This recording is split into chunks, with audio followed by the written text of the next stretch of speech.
final race of the weekend is here, and it's turned into this: America versus the world. For the U.S., Cameron Beaubier, Bobby Fong, and Jake Gagne. For the world, Tony Elias, Lorenzo Zanetti, and Nick Canepa. All under the watchful eye of a local legend, three-time world champ, Wayne Rainey. And it happens right now on FS2.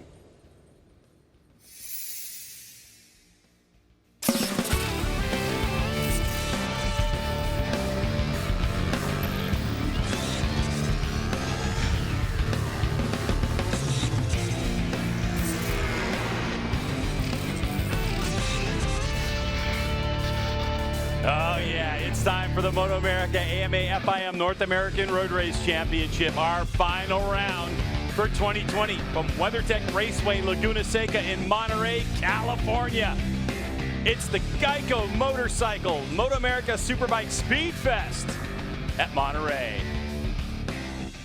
Hello everyone and welcome to the HONOS Superbike Show. I'm Greg White, standing alongside two-time AMA champ Jason Pridmore.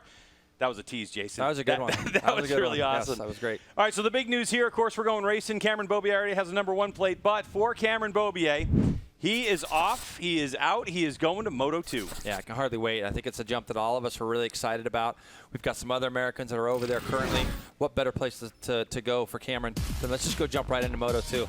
Exactly. Here's a look at some of the numbers that Cameron Beaubier has accumulated in his 6 seasons in MotoAmerica on a Superbike. 5 championship, 48 wins. How about reaching the podium 82% of the time, JP? Yeah, durable. We don't see this guy making very many mistakes. It's going to be really exciting for all of us to see him go over there. Now, yesterday, Yamaha, his current team, and I guess his old manufacturer, along with American Racing, the team he's going to, got together, made the announcement. Yamaha let him out of his contract. American Racing announced he'll be headed there for the next couple of seasons. Yeah, real class act by Yamaha. I think that this was something that they felt like they don't want to impact his career negatively. He's done so much for them, 5 championships. It was time to move on.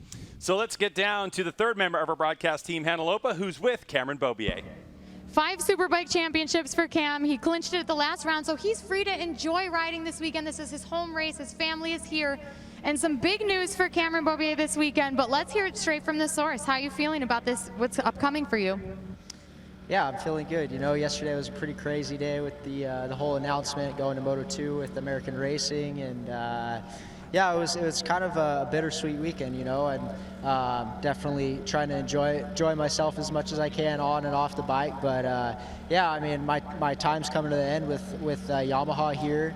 And it's been just yesterday thinking back to signing with them 9 years ago to where we are today, how many championships we've wrapped up together, and just how much fun we've had have along the way with this family. So definitely going to miss all these guys, and but right now it's race time. We just got to get focused and ready to go. Enjoy it, Cam. Best of luck out there. Let's get over to Jamie Howe. Hannah, one rider who is still in the midst of making a name for himself is Bobby Fong aboard the number 50 in 4X Star Suzuki. He's at 8 podiums so far in 2020, including 3 wins. 2 of them came at the last stop in Indianapolis. Bobby, for you, what role does momentum play? I'm just going to go out there and run my own race, and we know we have some good speed out there, and just stay out of trouble in turn 2 and just do my thing. It's Bobby Fong looking to get another victory.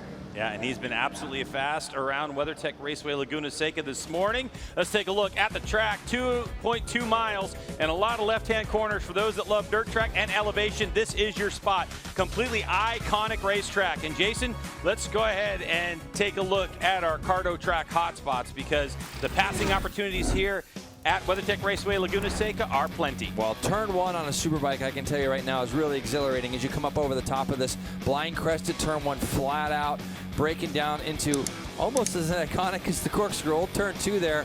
That they made some changes here many years ago to get the USGP here. Turn 5 is where we start the climb back up to that corkscrew that we talk about. Tricky turn here, but banked. Go up underneath that little bridge into turn 6. Really tricky. I've seen this turn change over the years. Very tricky turn 6 to a really steep uphill. Camera almost doesn't do it justice, Greg, how steep it is. And then, yes, we get to the corkscrew. Going to drop 10 flights of stairs down through rainy curve there under the bridge. And we're going to eventually end up at turn 11. And this is a turn where we're going to see a lot of passing. A lot of block passes can go on down here as well as you get that run back onto the front straightaway. Iconic, entertaining, and can create some spectacular racing. Cardo track, hot spots. Racers are ready to get race going. We're about 5 minutes away from the start. We'll be back to WeatherTech Raceway Laguna Seca. Today's Superbike coverage is sponsored by Geico Motorcycle. 15 minutes could save you 15% or more on motorcycle insurance. And by Dunlop, the official tire of the MotoAmerica Championship Series. Today's Superbike race coverage is sponsored by HONOS, the apparel brand that promotes talent within the adrenaline sports realm. HONOS Superbikes are on track for their warm-up lap. Cameron Beaubier at 123.194, close to the track record. 1.4, though, over Jake Gagne and Lorenzo Zanetti. Yeah, back to row 2, a very fast in warm-up. Bobby Fong second, Tony Elias, Kyle Wyman outside row 2, Nico Kenepa, Josh Herron, Jason Uribe. Then we got Michael Gilbert, Cam Peterson, and David Anthony back there on row 4. A couple Aussie Day bikes back there. Corey Alexander, Max Flinders, Travis Wyman, Alex Dumas, Andy DeBrino, Danilo Lewis. And then on to row 7, Jeremy Coffey and Sam Roderico. Now, Jason, Cameron Beaubier had qualified 1.4 seconds quicker than anyone, but you expect the race to go this way? No, I think he's going to be the guy that, I think he's going to be out in front by a long way if he can just get out to that good start that we've seen him do. Get those clear laps. Here we go, HONOS Superbike Race 1 from WeatherTech Raceway Laguna Seca. And it's a good one from Cameron Beaubier over the crest of the hill. This is not what his competitors wanted to see. Down into turn number 2 goes Beaubier. So it's teammates out front with Bobby Fong in third spot.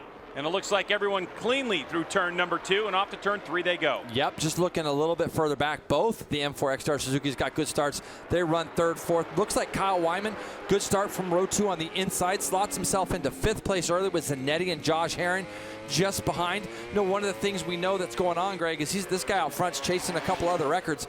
I thought about it, though, there's some people that, knowing that Zanetti won the last race, we got Nico Kenepa here. This guy's going overseas next year. Cameron wants to put a real stamp on this weekend, and the pace that he showed yesterday in that second qualifying session was outstanding. So we're going to see how long these guys can hang in there. Now, the guy in third, Bobby Fong, this morning really impressed me. He got down into the minute 23.8.9 range.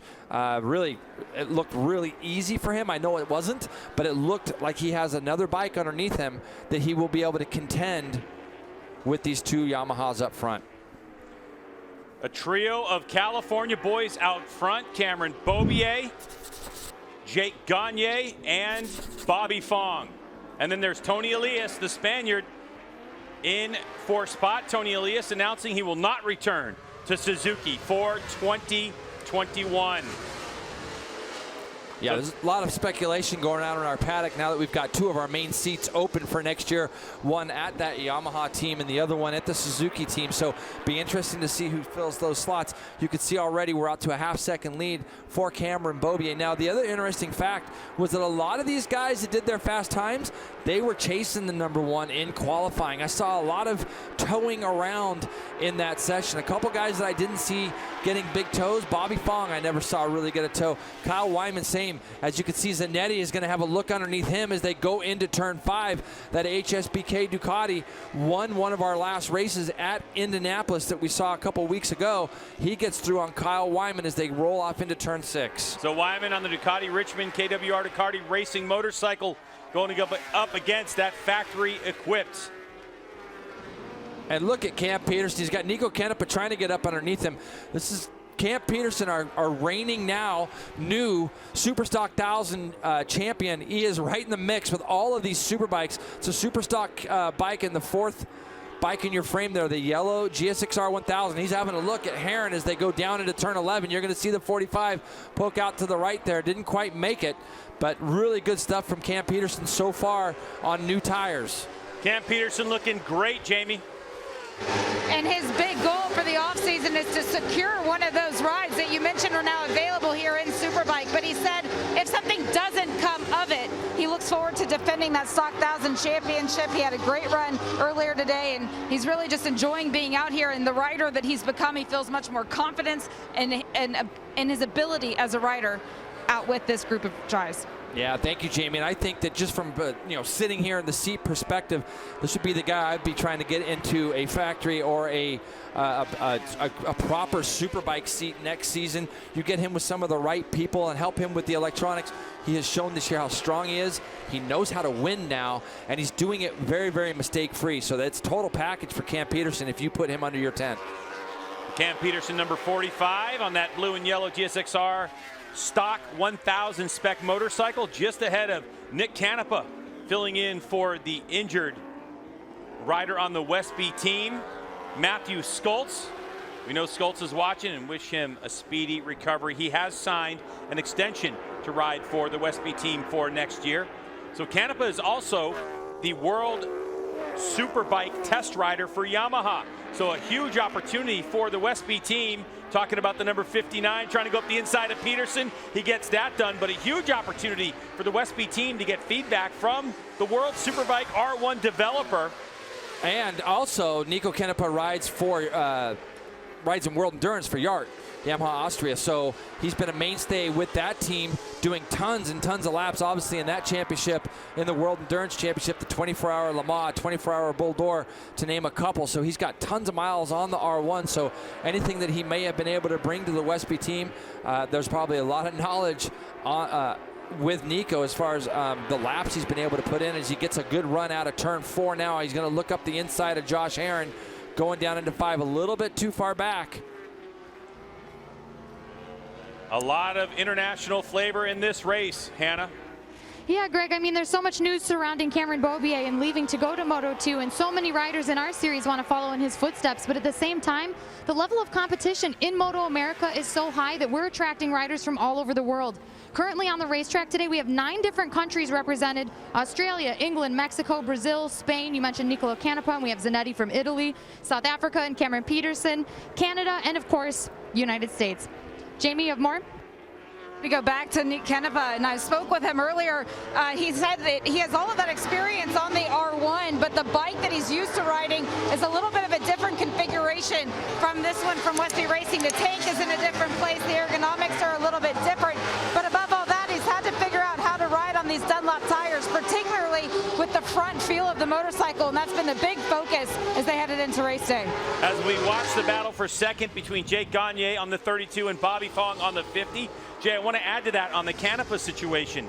So with Nico Canepa, he rides Moto E in MotoGP on Michelin's. He rides World Endurance on Bridgestone tires. He tests World Superbike on Pirelli's, and now on the US-made Dunlop tires. It is quite an accomplishment for the young man in 8th place, Nico Canepa on the Westby Racing bike. This is the battle for second place as Cameron Beaubier starts to set sail, 2.8 seconds ahead of this one. Bobby Fong, M4 X-Star Suzuki, looking to get around Monster Energy Attack Performance Yamaha's Jake Gagne, and Jason Gagne's been quick since they rolled his R1 off the truck. Yeah, I did a little texting the other day with Richard Stamboli. Just in my opinion, it was the best I'd seen Jake look in a morning session yesterday morning. He looked real smooth, very fluid on this motorcycle, and that was something that Richard said that they've been working on to try to get Jake a little bit more comfortable. So, yeah, Gagne's doing a nice job here.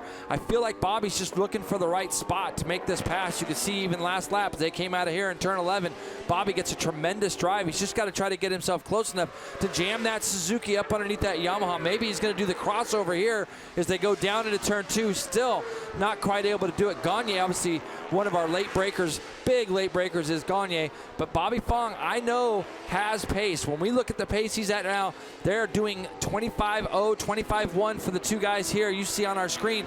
Guy up front still in the 23s. Bobby Fong this morning ran a couple of 23s and a bunch of low 24s. So I feel like he's getting held up ever so slightly right now by the 32, and he's working really hard as he goes now, Greg. Up under in turn 5. Couldn't quite do it, but he's looking everywhere right now to make this pass. That was so close. Bobby Fong had a notion on his M4X Star Suzuki. Just giving Jake Gagne everything he can. And Jason, looking at Jake Gagne, you have to say with the exit of Cameron Beaubier, automatically overnight, Jake Gagne becomes the 2021 HONOS Superbike favorite. Well, you know, you say that, and I think that you got to look at this guy, you know, both of these two. Bobby Fong's won a bunch of races, hasn't he? And Gagne's still searching for that first one. But who knows who fills those seats? I think next year, 2021, is going to be wide open for MotoAmerica. It's going to be a really fun series. And you know, like Hannah was talking about, as far as the international flavor we're getting, there's a lot of interest right now from overseas in our series as far as getting over here to try to mix it up with some of these guys over here. Bobby Fong looks up the inside as they go up over turn 1. Is he going to have enough steam? He doesn't as they head down into turn number 2. Fong a little wide, trying to get that Suzuki stopped. Gagne a little wide, and there goes Fong up the inside. So a good job by Bobby Fong to take over second spot. Now, Jay, one of the things I want to mention before we came into this race, the fastest lap recorded in the race, in a race, was 2018. Josh Herrin, that was a 124.3. Bobby Fong, Jake Gagne have gone quicker than that, but it's Cameron Beaubier who owns the outright race lap record at a 123.483, nearly 1 second faster than Herrin went a year ago. Yeah, and you can see that pass was set up under turn 1. Bobby Fong had got up underneath Gagne as they went up over the top of the hill. Gagne got into turn 2 just a little bit too deep, which opened up the middle of that corner. Bobby was able to turn it up underneath him. Now he's going to lead the way down through the corkscrew.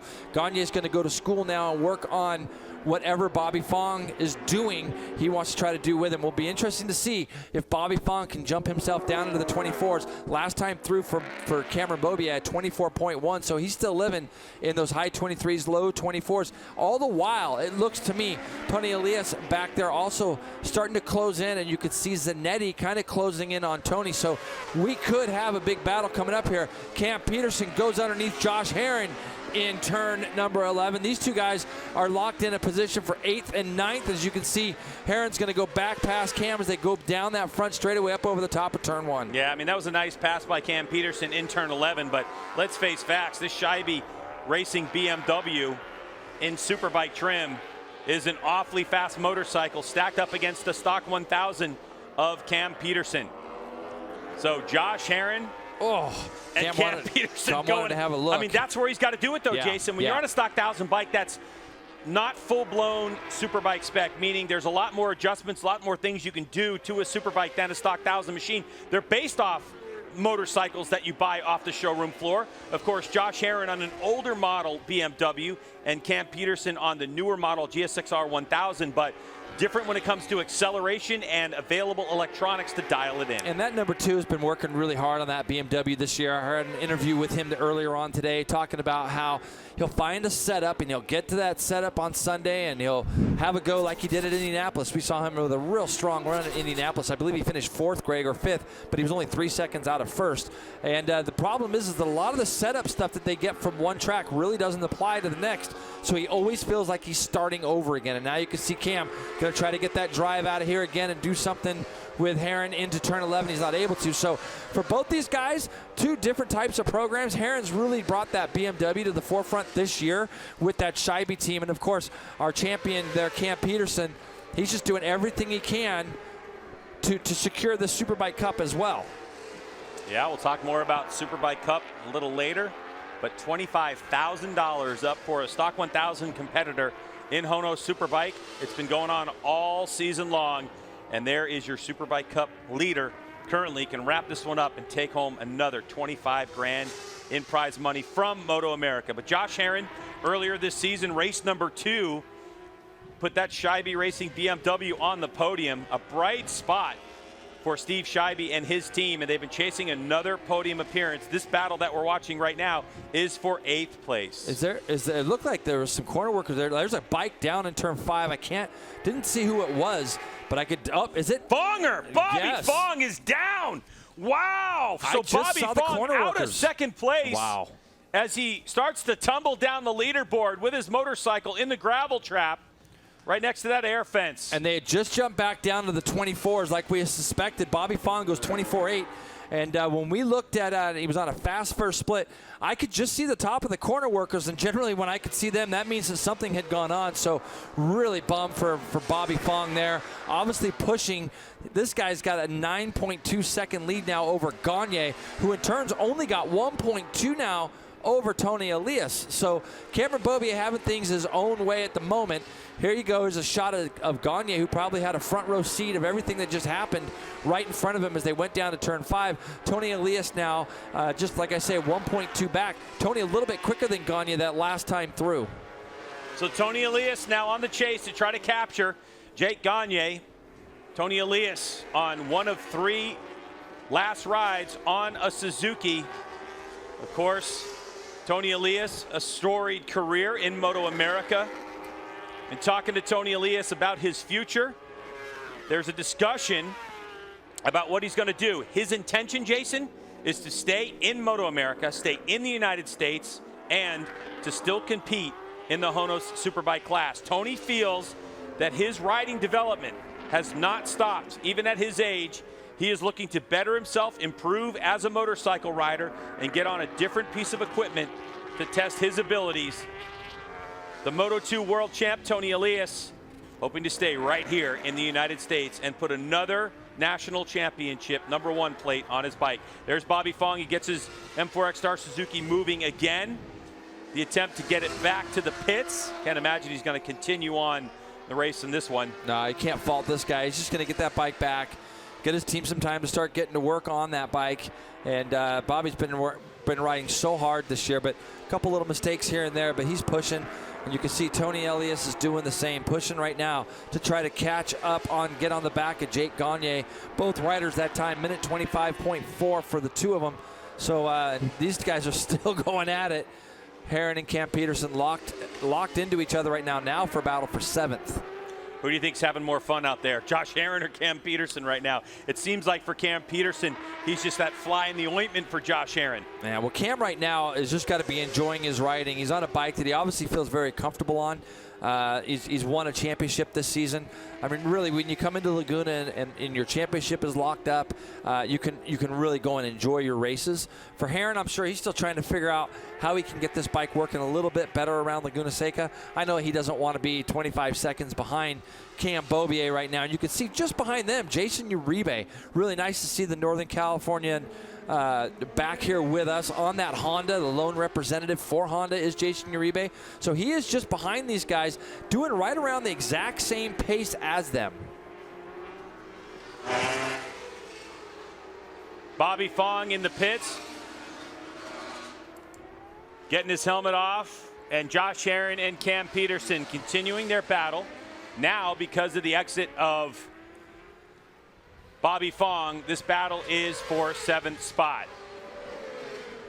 9 laps to go in this one. Down into turn #2 goes Josh Herrin and Cam Peterson as they duke it out for 7th place. Out front, Cameron Beaubier, Jake Gagne, Tony Elias, Lorenzo Zanetti in 4th with Kyle Wyman and Nick Canepa on the Westby Yamaha in 6th. Behind this battle, Jason Uribe and Corey Alexander.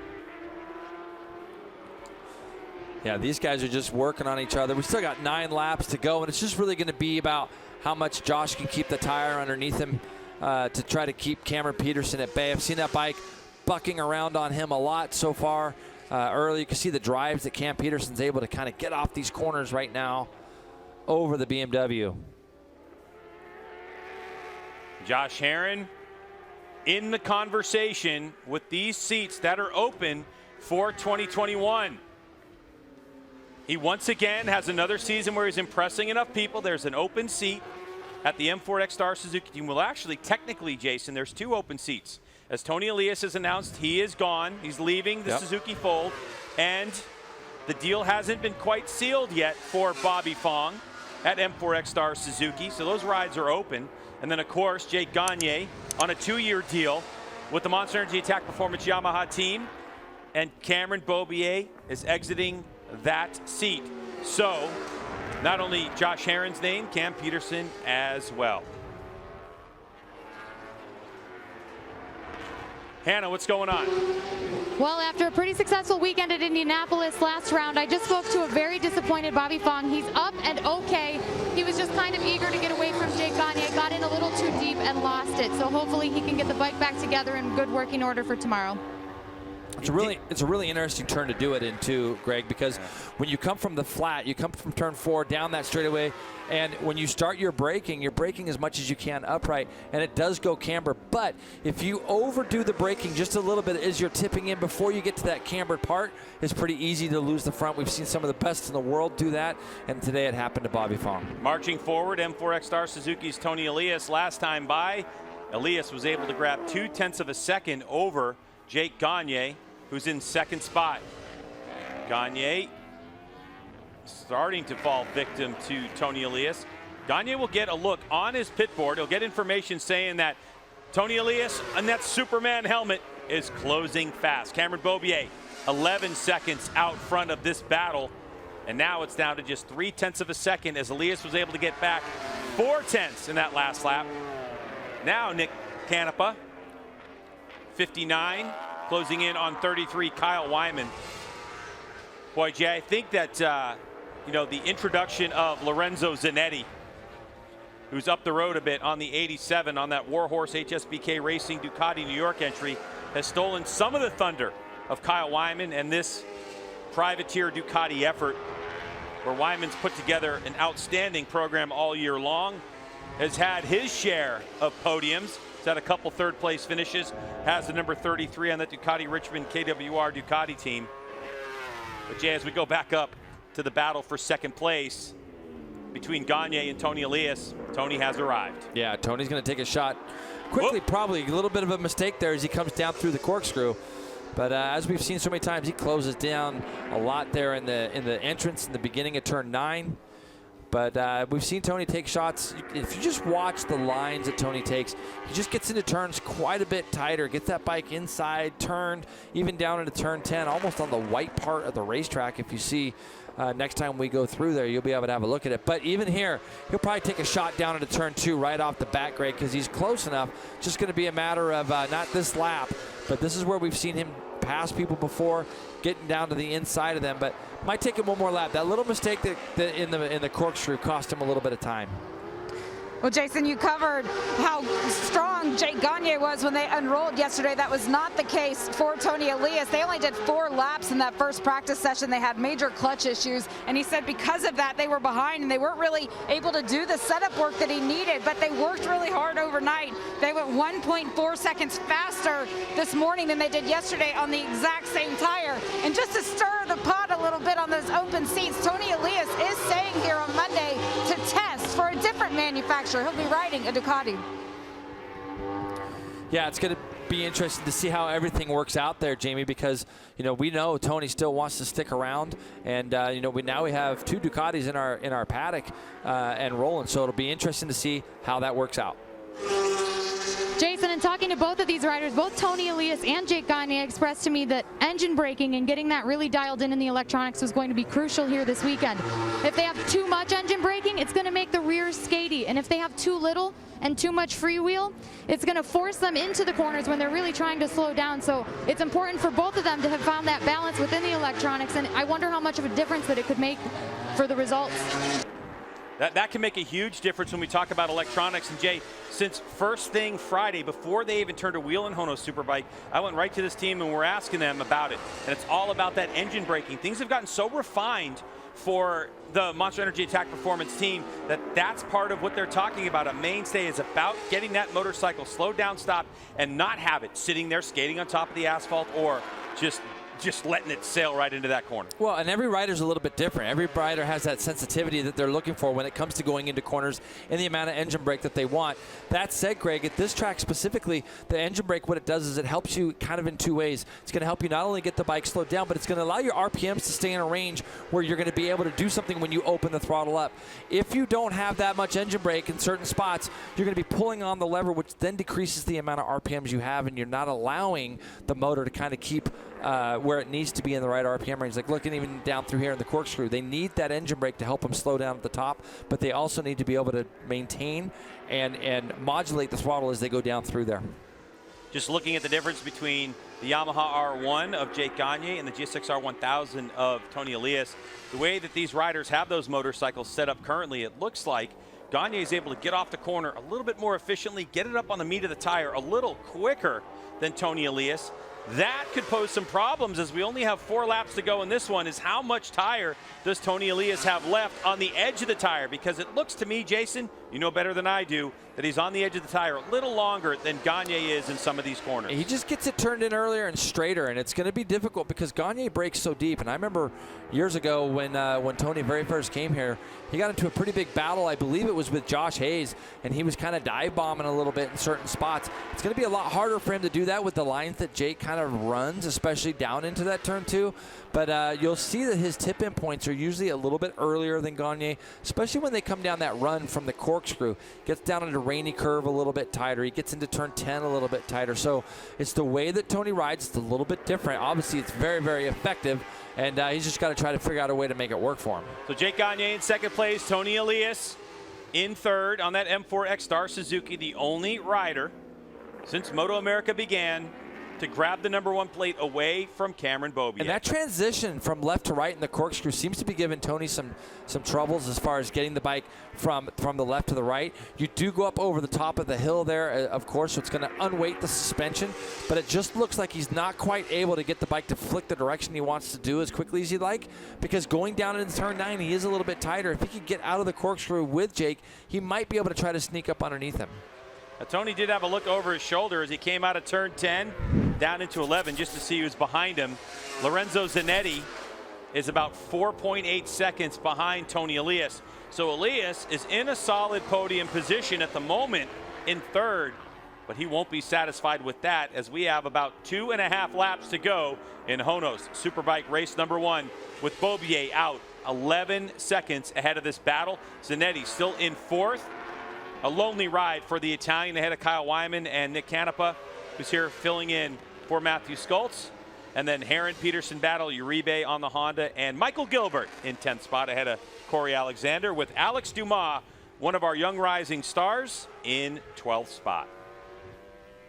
Good look at Zanetti as he rolls up the hill in his first time racing here at Laguna Seca. Looked like he had come out here about a week or 2 ago and got a look at the place and seen what he liked. And Tony Elias has got through on Gagne. So that happened probably coming out of turn, maybe coming up the hill out of turn 6.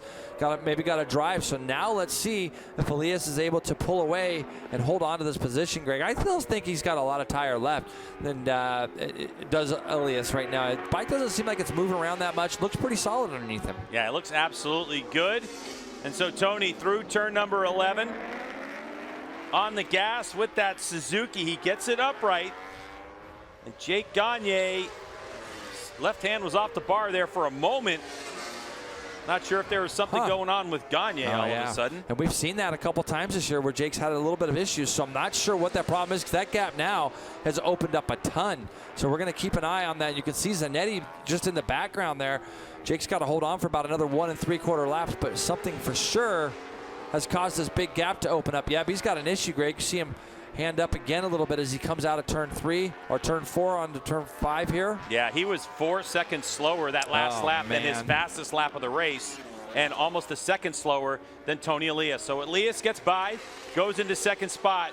Gagne obviously struggling on board. A look over his shoulder to see a whole heap of number 87. He's coming, isn't he, Greg? With time running out, could this possibly be another podium for Zanetti? Yeah, it's going to be, because Zemke's just slowing down all the way going. Sorry, Gagne's just slowing down.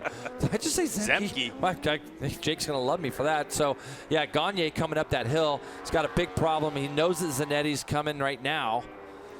So Lorenzo Zanetti, his second ride in MotoAmerica on the Warhorse HSBK Racing Ducati New York. With the white flag flying for Cameron Beaubier, it's Zanetti who's trying to get himself onto the podium. So here comes the 87.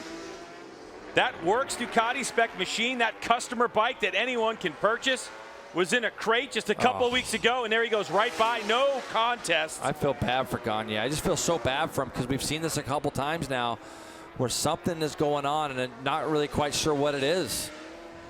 So Lorenzo Zanetti, who stayed in the United States after Indianapolis a couple of weeks ago, so they didn't have to travel back to Italy, spent some time on his bicycle. He rides it every day. Went back and forth between San Francisco and Los Angeles here in California, enjoying his time in the United States, still working on developing his racecraft on these Dunlop tires, and Zanetti moves himself up into third spot. Now we can see Josh Herron's opened up a little bit of a gap over Cam Peterson. That time through was 0.3. Maybe Cam took a shot at him down in turn 2 because they were pretty close coming across the line. And now that gap is open back up to where Herron should be able to bring this home against Cameron. But it looks like it's almost about a half-second gap right now. Cam might take a shot in turn 11, but here's the guy, Greg. So Cameron Beaubier, in his first race of the weekend, throws the wheel in the air and will take the checkered flag for his 14th win of the season in HONOS Superbike. And a tenacious Tony Elias comes across the line. He'll finish in second spot for the M4X Star Suzuki team. And Lorenzo Zanetti, another podium, his 4th in 4 races. Here's Kyle Wyman and Canepa.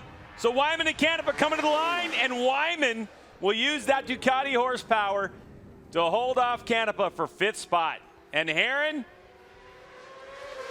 7th place, just ahead of Cameron Peterson. And in terms of the Superbike Cup, he was in a battle with Travis Wyman, who started this race, who DNF'd early, only did 6 laps in this one. That's a whole heap of points for Cam Peterson as he marches towards that championship and that $25,000 purse. But how about Cameron Beaubier? Jason, his 14th race of the season. We have 2 races remaining in the 2020 campaign before Cam Beaubier heads off to Moto2. What's at stake? 16 race wins in 1 season. Beaubier has an opportunity with this race win to march ever closer to Josh Hayes' 16 wins in 1 season. Beaubier, an opportunity to tie that record. 1 box checked of 3 for this weekend for the 27-year-old Californian. We're going to step away. We're going to hear from Cameron Beaubier, Elias, and Zanetti on the other side. Back to WeatherTech Raceway Laguna Seca in a few moments.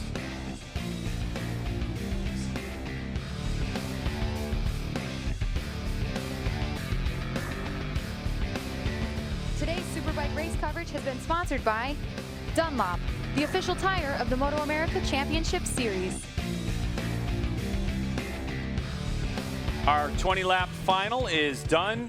Cameron Beaubier ends up with a 10.7-second victory after he enjoyed a little slow time out of the final corner. Let's get right down to Hannah with our winner, 14 this season. Unreal. Greg, this is also Cameron Beaubier's 110th professional start in the Superbike class and 52nd victory. Cam, with so many victories under your belt, does this one feel a little different knowing that you're going to be departing from our paddock? Not too different, to be honest. You know, my bike is just working, my attack Yamaha is working so good around this place. Just the little changes we made over winter with the electronic system, it's just so hooked up around this place, and I'm just having, you know, pure fun. You know, the championship is behind us. I'm just riding free and just like totally just enjoying this weekend, knowing that it's going to be my last with Yamaha. So yeah, I'm just having fun, and yeah, it was a good race. I was expecting Bobby and Jake to be pretty strong, and I'm sure they will be tomorrow. I think they both had a couple issues, but you know, Tony and Zanetti, they're riding really good this weekend, and tomorrow's going to be a tough one with 2 races. So I'm going to enjoy this one tonight and be ready for tomorrow. Congrats, Cam. Let's get over to Jamie. For Tony Elias, it's only his 2nd podium of the season and first since the first round of racing back at Road America. Tony, for you, you knew you had a bike that you could battle with. At what point in the race did you know it was going to last? I think from yesterday, we did a big step forward. We are more or less in competitive times, but we could see already this morning, these 3 guys had a little bit something else, Bobby, Cameron, and Jake. We didn't have that pace, we didn't have that quick lap. But it's what happened at the beginning of the race. I lost them so quick. For tomorrow we need to do something else. We will make changes, we'll try it in the warm-up. But I'm happy. It's a podium, not many podiums this year, so very happy for myself, for my team, for my family. Everyone is working so hard, and this is our last race, so it's great. Of course, I want more. I want to win, but it looks like it's not possible right now. So work hard tomorrow and then work hard for next season to be stronger. Already looking for changes for tomorrow. Hannah? Jamie, this is Lorenzo Zanetti's third race weekend in MotoAmerica and his fourth podium. Lorenzo, tell us about your race. It's not easy race. I lose a lot of time in the first 3-4 laps to warm the tire. When I put the tire on a good temperature and start to work well, I lose too many. I have the gap to Tony and Jackie and Bobby. I have almost same rhythm. I try to catch back, but I push a lot and struggle a bit during the race. So I try to manage and take the best results. So unfortunately, I finish again the podium. It's good because I did 4 races and 4 podium, and especially in that track is an unbelievable track. But I never race here, so I think this is a good start for the weekend. First time here for Lorenzo Zanetti and off to a great start, guys. Tons of valuable information. More coming at you from WeatherTech Raceway Laguna Seca as we continue to wrap up HONOS Superbike race number 1.